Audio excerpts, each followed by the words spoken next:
City India news Telugu, ఇది చీకటి వెలుగు. అందరికీ నమస్కారం. ఇవాళ ప్రజలు ప్రజాస్వామ్యబద్ధంగా ఎన్నికల్లో ఓటు ద్వారా ఓడగొట్టినప్పటికీ ఏమాత్రం తనను తాను పరిశీలించుకోకుండా మళ్ళీ ప్రజల మీద, ప్రభుత్వం మీద, తనను ఓడగొట్టిన ప్రజల మీద అక్కసుతో అప్పుడప్పుడు వచ్చి పబ్లిక్లో తిరిగిపోతున్నటువంటి మాజీ మంత్రి శ్రీనివాస్ గౌడ్ గారిని ఈ సందర్భంగా మీడియా మిత్రుల ద్వారా సూటిగా కొన్ని ప్రశ్నలు అడగదలుచుకో ఉన్నాం. అయ్యా శ్రీనివాస్ గౌడ్ గారు, మీ 10 సంవత్సరాల పాలనలో నేను ఇది చేస్తా అది చేస్తా అని ఎన్నో పొంకాలను కొట్టడం జరిగింది. మీరు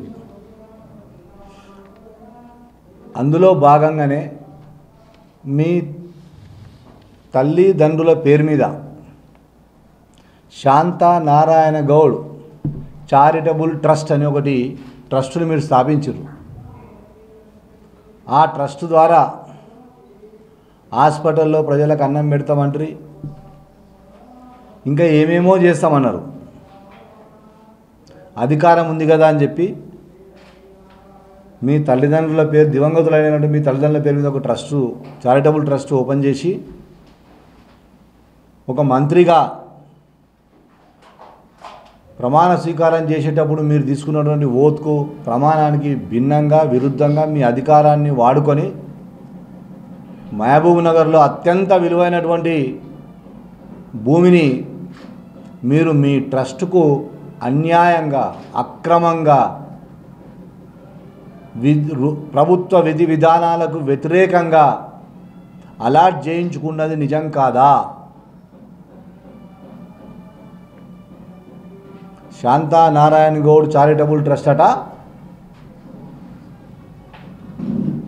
ఒక స్పోర్ట్స్ స్కూల్ పెడతాదని, దట్టు వికలాంగుల స్పోర్ట్స్ స్కూల్ పెడతామని చెప్పి దాని పేరు మీద మీరు ఎకరాల భూమిని అలాంటి చేయించుకోవడమే కాకుండా ప్రభుత్వ ధనాన్ని దాదాపు 1,20,00,000కు పైనే, నాకు తెలిసిన లెక్క అది చెప్తున్నా, నిజాలు నీకే తెలుసు, దుర్వినియోగం చేయడం నిజం కాదా?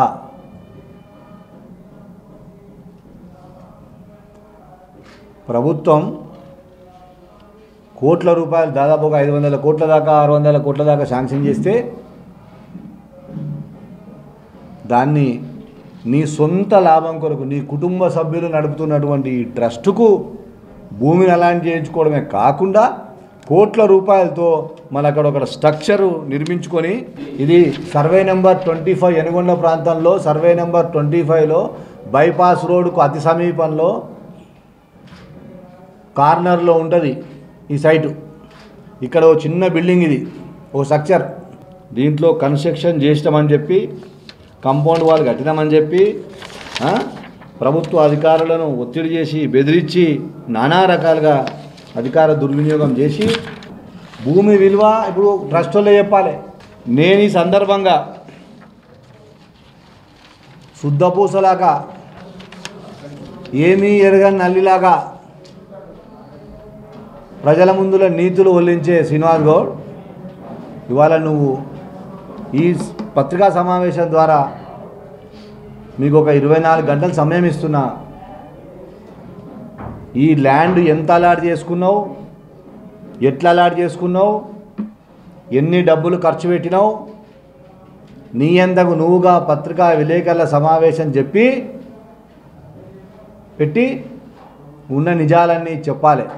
నీ కుటుంబంలో నాకు తెలిసినంతవరకు ఎవరు స్పోర్ట్స్ మ్యాన్ లేరు. స్టేట్లో కాదు, స్కూల్ లెవెల్లో ఆడిన దాఖలాలు కూడా లేవు.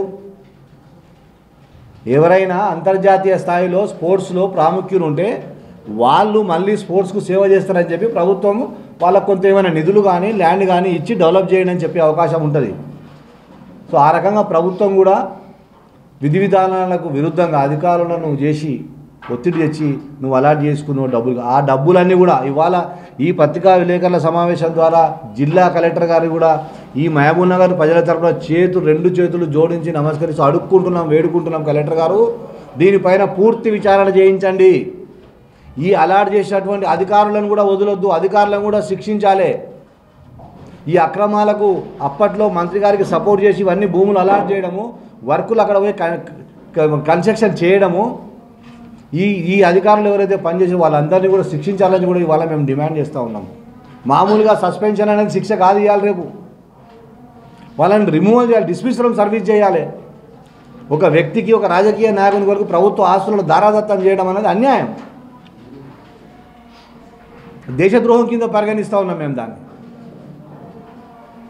ఇవాళ ఆ స్థలంలో ప్రభుత్వాలు ఇవాళ హరిజనులు, గిరిజనులు, బీసీలు పిల్లలు కాలేజ్ హాస్టల్ కానీ స్కూల్ హాస్టల్ కానీ బిల్డింగులు లేక కిరాయి బిల్డింగ్లలో ఒక్కొక్క బిల్డింగ్ అచ్చులు పడిపోతుంటే ఒకరి మీద ఒకరు పండుకునే పరిస్థితి ఉంది. వాళ్ళ ఆడపిల్లల హాస్టల్లో పరిస్థితి దరుజ ఉంది. దాంట్లో ఏమైనా చిన్న పొరపాటు జరిగితే దాన్ని మళ్ళీ భూతద్దంలో పెట్టి చూపిస్తే ఈ ప్రతిపక్షాలకు బుద్ధి ఉందా?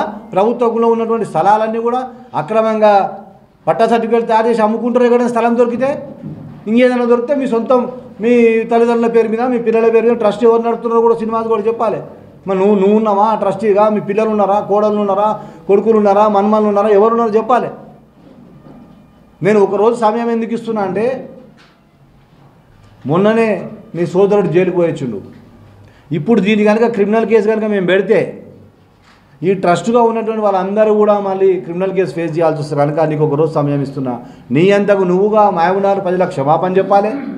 తీసుకున్నటువంటి ల్యాండ్ను నువ్వు మళ్ళీ రీసరెండర్ చేయాలి ప్రభుత్వానికి.